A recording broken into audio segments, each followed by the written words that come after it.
स्वर्ग स्थापित कर लो घर में।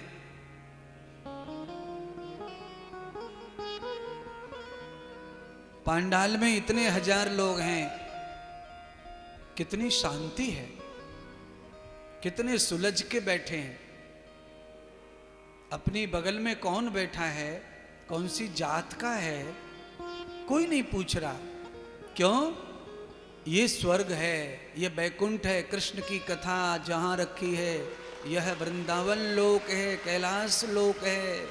यही धर्मस्थल है, यही कुरुक्षेत्र है, धर्म क्षेत्र है। यहां से ही सब दिख रहा है, पांडव और कौरव, अर्थात अच्छा क्या है और बुरा क्या है।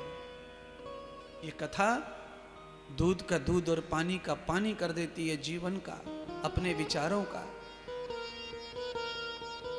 सद्गुरु भगवान श्री सूत जी ने सौनक जी को कहा, पांडव व्याकुल हो गए थे, पितर घर से चले गए बिना बताए, अब तो हस्तिनापुर का नाश होगा।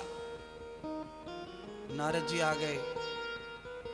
नारद जी ने पांचों पांडवों को आकर बताया कि तुम्हारे जो पितर हैं धृतराष्ट्र और गांधारी विदुर लेके चले गए, और हिमालय में अचानक आग लगने से उनकी मृत्यु हो गई है, और वो विदुर की कृपा से संत संग करने के कारण दोनों पति पत्नी भगवान कृष्ण के लोक में चले गए।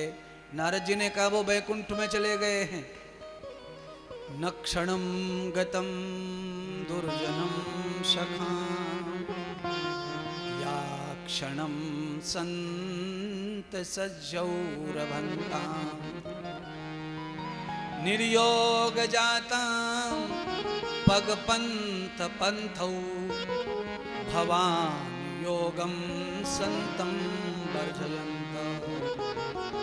भगवान सूत जी ने कहा, चाहे कोई कितना भी पापी रहा हो जिंदगी में, पर अंतिम समय मरने से 24 घंटे पहले, 36 घंटे पहले अगर कोई संत अपने आप ही आके मिल जाए और वो साथ ले जाए, तो पापी से पापी आदमी का भी कल्याण हो जाता है। संत विदुर ले गए, संत के संग के कारण गांधारी और धृतराष्ट्र दोनों का उद्धार हो गया। नारद जी ने कहा, अब पांडव उनके लिए रोना छोड़ दो, गांधारी धृतराष्ट्र के लिए अब तुम रोना छोड़ दो, उनके लिए रोने की जरूरत नहीं है अब तुमको। अब तुम अपने लिए रोना शुरू करो, क्योंकि गांधारी धृतराष्ट्र जो गलती कर रहे थे माया प्रपंच तृष्णा में फंसकर, वही गलती अब तुम कर रहे हो। अरे तुम्हारे भी प्रपौत्र पैदा हो गया है, परीक्षित अभिमन्यु का पुत्र, और तुम्हारी अवस्था भी बुढ़ापे की अवस्था है, अब जरा अवस्था आने वाली है। तुम भी माया मोह और तृष्णा गद्दी के लोभ में, राज्य के लोभ में फंसकर तुम भी गांधारी धृतराष्ट्र की तरह घोर नरक में जाओगे। अगर तुमने त्याग नहीं किया तो हस्तिनापुर का गांधारी धृतराष्ट्र को लेने विदुर आए थे, और पांचों पांडवों मैं नारद तुम्हें लेने आया हूं, चलो।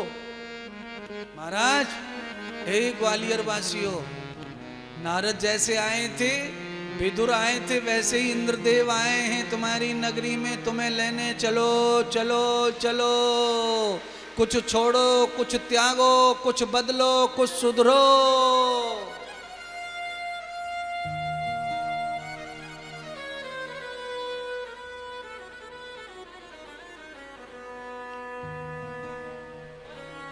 क्यों? संत इशारा करते हैं, उस इशारे को कोई समझ गया, वो तर गया। नारद जी पांडवों को लेने आए, पांचों पांडवों ने नारद की बात को समझा।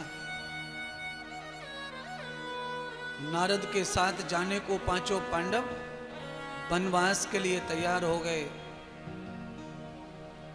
धर्मराज युधिष्ठिर ने उत्तरा के पुत्र परीक्षित को राज्य गद्दी दे दी और उपदेश किया धर्म का, राजा का, प्रजा के साथ कैसा व्यवहार होना चाहिए समझाया, और कहा पुत्र कुछ दिन में कलयुग आने वाला है, जब कलयुग आएगा तो कैसे पहचानोगे और कैसे बचोगे कलयुग से? तो कलयुग के चिन्ह बताए। कलयुग का चिन्ह बताया कि कलयुग में पिता और पुत्र दोनों मिलकर दारू पिएंगे, शराब पिएंगे।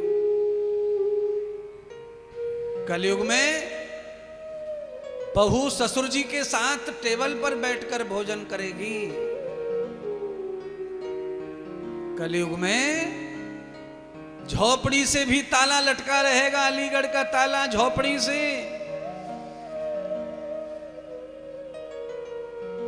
कौन सी झोपड़ी? जो फूस की होती है, फूस की, जिसको लात मार के गिराया जा सकता है, उसको भी ताला होगा कलयुग में।